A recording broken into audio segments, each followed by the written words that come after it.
그 며느리의 두 얼굴 3편입니다. 2편까지 보신 분들 정말 감사합니다. 아직 못 보신 분들은 앞편을 먼저 보고 오시면 더 잘 이해가 되실 거예요. 오늘 3편 수연이가 응급실에 실려갑니다. 그리고 거기서 10년 동안 아무도 몰랐던 진실이 하나 더 드러납니다. 시작합니다. 어떤 진실은 너무 오래 감춰져 있어서 드러나는 순간 모든 것이 무너집니다. 그리고 어떤 사람은 그 진실을 감추는 것이 사랑이라고 생각합니다. 말하면 상대방이 다칠까봐, 말하면 상대방이 짐을 질까봐, 말하면 모든 것이 달라질까봐. 이수연이 그런 사람이었습니다. 김순례는 그날 아침 그것을 알게 됩니다. 12월 첫째 날 아침. 순례는 일찍 일어났습니다. 잠을 제대로 못 잤습니다. 어젯밤 내내 생각이 너무 많았기 때문입니다. 수연이에게 가야겠다는 마음. 하지만 무슨 말을 해야 할지 모르는 막막함. 그 두 가지가 밤새 교차했습니다. 아침을 먹으면서 순례는 결심을 굳혔습니다. 오늘은 꼭 가야 하고 오늘 꼭 말해야 합니다. 병원 치료는 빨리 시작할수록 좋다고 생각했기 때문입니다. 그 여자가 이혼이다 뭐다 하면서 시간을 보내는 동안 암은 기다려주지 않습니다. 외투를 걸치고 핸드폰을 집었습니다. 재민이에게 문자를 보냈습니다. 나 오늘 수연이 만나러 갈게. 잠시 뒤 답장이 왔습니다. 엄마, 지금 바로요. 나는 회사에 있어서 같이 못 가는데. 혼자 가도 돼. 엄마, 수연이한테 뭐라고 하려고요? 제발 다그치시려고 하는 건 아니죠. 순례는 잠깐 멈췄습니다. 다그치러 가는 거 아니야. 그럼 뭐라 하려고요? 순례는 핸드폰을 내려놓았습니다. 뭐라고? 그게 문제였습니다. 하지만 생각하면서 가면 됩니다. 버스 정류장으로 나섰습니다. 아들네 아파트 앞에 도착했을 때 이상한 느낌이 들었습니다. 평소보다 조용한 것 같은 설명할 수 없는 무언가. 엘리베이터를 타고 올라가 초인종을 눌렀습니다. 아무 소리가 없었습니다. 다시 눌렀습니다. 여전히 없었습니다. 비밀번호를 눌렀습니다. 문이 열렸습니다. 들어서는 순간 거실이 조용했습니다. 아무도 없었습니다. 방들을 둘러보았습니다. 수연이가 없었습니다. 그때 복도에서 앞집 문이 열리는 소리가 들렸습니다. 아주머니가 나오고 있었습니다. 혹시 앞집 며느리 못 보셨어요? 아주머니가 순례를 보더니 표정이 달라졌습니다. 아, 혹시 가족분이세요? 네, 시어머니예요. 저기, 어젯밤에 구급차가 왔어요. 순례의 심장이 내려앉았습니다. 구급차요. 한 새벽 2시쯤이었어요. 제가 소리 듣고 나왔는데 거기 사시던 분이 실려 나가더라고요. 순례는 바로 재민이에게 전화를 걸었습니다. 재민아, 수연이가 어젯밤에 구급차로 실려갔대. 너 몰랐어? 전화기 너머에서 잠깐 침묵이 흘렀습니다. 엄마, 알고 있어요. 알고 있어. 왜 말 안 했어? 어젯밤에 수연이한테서 연락 왔어요. 세브란스 병원 응급실이에요. 순례는 더 묻지 않았습니다. 지금 갈게. 세브란스 병원 응급실. 택시를 타고 달려갔습니다. 차 안에서 순례는 눈을 감고 있었습니다. 왜 이런 일이 생겼을까? 암 때문에 쓰러진 것인가? 아니면 다른 이유인가? 순례는 기도 같은 것을 하지 않는 사람이었습니다. 오래전에 그 습관이 사라졌습니다. 하지만 지금 이 순간 입술이 저절로 움직였습니다. 제발 괜찮아야 한다고. 응급실 대기실에 재민이가 있었습니다. 의자에 앉아 두 손을 무릎 위에 올려두고 얼굴이 창백했습니다. 재민아, 엄마, 수연이는? 안에 있어요. 지금 검사 중이에요. 왜 쓰러진 거야? 재민이가 잠깐 눈을 감았습니다. 빈혈이에요. 오래됐는데 치료를 제대로 못 받았대요. 암 진단받은 뒤로 치료를 시작하긴 해야 하는데 이래저래 미루다가. 이래저래가 뭔데? 돈 때문에요. 순례는 숨이 막혔습니다. 돈. 수연이 통장에 돈이 별로 없어요. 그동안 다 써버려서. 암 치료비를 지금 당장 어디서 마련할지 막막한 상황이에요. 다 써버려서. 어디에 다 썼는지 순례는 알았습니다.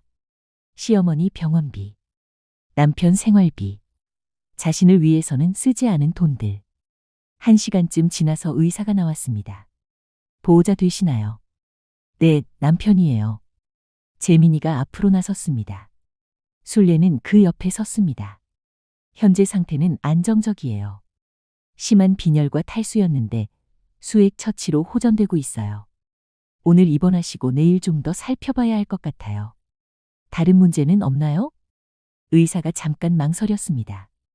유방암 2기 진단받으신 것 알고 계시죠? 네. 수술을 2달째 미루고 계세요. 담당 의사 선생님이 여러 번 권유드렸는데도요. 재민이의 얼굴이 굳었습니다. 왜 미룬 거예요? 환자분께서 직접 말씀하신 건 아닌데 차트에 경제적 사유로 스케줄 조율 중이라고 적혀 있어요. 치료비 문제인 것 같아요. 재민이가 눈을 감았습니다. 순례는 그 말을 들으면서 자신도 모르게 입술을 깨물었습니다. 경제적 사유.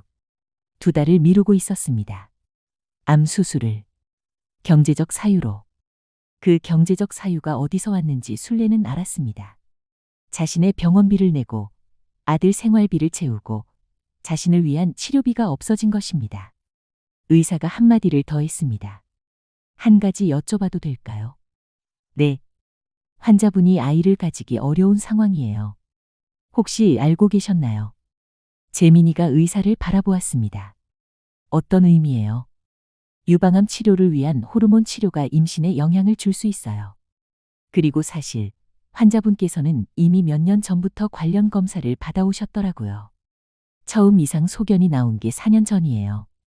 그때부터 경과 관찰을 해오셨고 2년 전에는 추가 검사에서 치료가 권고됐는데 미루셨어요. 재민이 얼굴이 굳었습니다. 4년 전부터요. 네. 순례는 그 숫자를 들으며 기억을 더듬었습니다. 4년 전, 수연이가 아이를 안 낳겠다고 했을 때, 그 이유가 일 때문이라고 했습니다.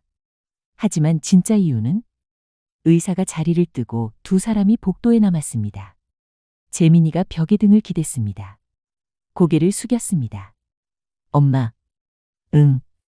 수연이가 4년 전부터 알고 있었어요. 자기 몸 상태를. 그래서 아이를 안 가지려 한 거예요. 아이 낳았다가 치료도 못 받고 어떻게 될까봐. 순례는 아무 말도 할 수 없었습니다. 그걸 나한테 말 못한 거예요. 말하면 내가 걱정할까봐. 짐이 될까봐. 재민이 목소리가 갈라졌습니다. 그 오랜 시간 동안 혼자 알고 있었던 거예요. 나한테도 말 안 하고. 순례는 눈물이 흘렀습니다. 막을 수가 없었습니다. 10년 동안 이 여자가 아이를 안 낳겠다고 했을 때 순례는 이기적이라고 생각했습니다. 자기 일이 중요하다고 생각했습니다. 그런데 그것이 아니었습니다. 자신이 아픈데 아이에게 미안할까봐. 자신이 치료받는 동안 아이를 제대로 키우지 못할까봐. 그래서였습니다. 재민이가 안으로 들어가고 순례는 복도 의자에 혼자 앉았습니다. 응급실은 분주했습니다. 흰 가운을 입은 사람들이 오가고 스트레처가 지나가고 방송이 흘렀습니다. 세상은 평소처럼 돌아가고 있었습니다. 하지만 순례의 안은 조용했습니다. 조용한 채로 부서지고 있었습니다. 10년 동안 쌓아온 것들. 차갑다. 이기적이다. 내 아들한테 맞지 않는 여자다. 그 생각들이 하나씩 무너졌습니다. 차갑다고 생각했는데 자신이 아파도 남편이 힘들어도 시어머니가 싫어해도 아무 소리 없이 뒤에서 다 감당하고 있었습니다. 이기적이라고 생각했는데 자기 치료비가 없을 만큼 돈을 썼습니다. 남을 위해.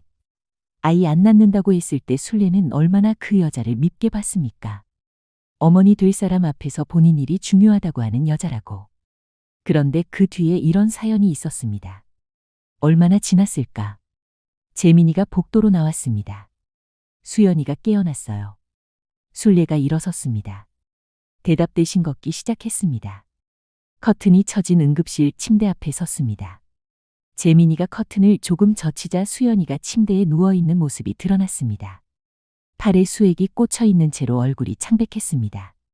그 눈이 순례를 보았습니다. 2사람이 눈을 마주쳤습니다. 순례는 뭔가 말을 해야 했습니다. 준비했던 말이 있었습니다. 버스에서 오면서 생각했던 말들이 있었습니다. 하지만 그 순간 그 말들이 다 사라졌습니다. 입에서 나온 것은 단 두 마디였습니다. 수연아. 수연이가 순례를 바라보았습니다. 그 눈빛이 여전히 차분했습니다. 하지만 뭔가 달랐습니다. 방어가 내려간 것 같았습니다. 아픈 몸이라서인지 아니면 오늘은 더 이상 감출 여력이 없어서인지. 나 몰랐어. 그게 전부였습니다. 하지만 순례의 눈에서 눈물이 흘렀습니다. 수연이의 눈에도 뭔가가 맺혔습니다. 흘러내리지는 않았습니다. 꾹 참는 것이었습니다. 그것조차 이 여자다웠습니다. 그날 밤 수연이는 입원했습니다. 재민이는 병원에 남았습니다. 순례는 택시를 불렀습니다. 병원을 나서면서 순례는 뒤를 한번 돌아보았습니다. 저 안에 수연이가 있었습니다. 10년 동안 자신이 악녀라고 생각했던 여자가 암에 걸려 누워 있었습니다. 그리고 그 암 치료를 2달 미루고 있었습니다. 돈이 없어서. 그 돈을 다 남을 위해 써버려서. 순례는 택시를 타고 집으로 가는 내내 창밖을 보지 못했습니다. 눈물이 계속 흘렀습니다. 집에 들어와 불도 켜지 않고 소파에 앉았습니다. 어두운 거실에서 한참을 그냥 앉아 있었습니다. 10년이었습니다. 그 긴 시간 동안 순례는 그 여자에게 뭘 했습니까? 불편한 눈빛을 보냈습니다. 차갑게 대했습니다. 아이 얘기를 꺼내서 상처를 줬습니다. 재민이 앞에서 그 여자를 탓했습니다. 그 여자는 그것을 받으면서 동시에 순례의 병원비를 내고 있었습니다. 순례는 입술을 깨물었습니다. 창피했습니다. 부끄러웠습니다. 그것이 슬픔보다 더 먼저 왔습니다. 다음 날 아침 순례는 일찍 일어났습니다. 통장을 열었습니다. 남편이 남긴 돈과 순례가 모아온 돈이 있었습니다. 많지 않았지만 쓸 일이 없어서 그냥 있었습니다. 재민이에게 전화를 걸었습니다. 재민아, 엄마 일어나셨어요. 수연이 치료비 내가 낼게. 전화기 너머에서 잠깐 침묵이 흘렀습니다. 엄마, 내 돈이야. 내가 쓸 거야. 말리지 마. 엄마, 그건. 수연이가 3년 동안 내 병원비 냈어. 나 몰래. 그것도 모르고 나는. 순례는 말을 잇지 못했습니다. 잠시 숨을 고른 뒤 다시 말했습니다. 갚는 거야. 이자까지. 하지만 이것이 끝이 아니었습니다. 그날 오후 수연이 병실에 찾아간 순례는 또 하나를 알게 됩니다. 수연이가 이혼하려 했던 이유가 하나 더 있었습니다. 재민이도 몰랐던 것. 수연이가 끝까지 감추려 했던 것. 그리고 그것을 알게 됐을 때 김순례는 평생 2번 다시 이런 후회를 하지 않겠다고 결심합니다. 그런데 아직 끝이 아닙니다. 수연이가 이혼하려 했던 진짜 이유는 병 때문만이 아니었습니다. 그날 병실에서 들은 한마디는 김순례의 인생을 완전히 바꿉니다. 사편에서 드러납니다.